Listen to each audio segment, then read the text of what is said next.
Locus in quo and the cause of legal action. So, yung locus in quo, wag na natin gamitin yung crime. Halimbawa, yung mga pulis, nagkaroon ng road accident, di ba?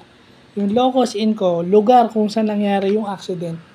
So, may nakaligtas dun sa accident. Halimbawa, sa pagkakaintindi ko consult nyo na lang yung lawyer. Yung locus in quo, may aksidente, pinapunta yung pulis, pinapunta yung may nakaligtas, pero may namatay. So, yung locus in quo, lugar kung saan nangyari yung accident.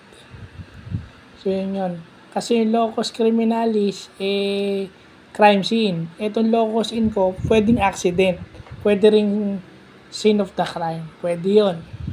So, yung legal case of action, dito naman, yung lugar kung saan siya nakakakuha ng judicial relief from other person's wrongdoing. So, example nito, korte.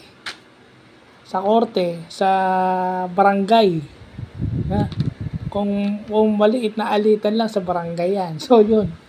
Yun yung locus in quo at saka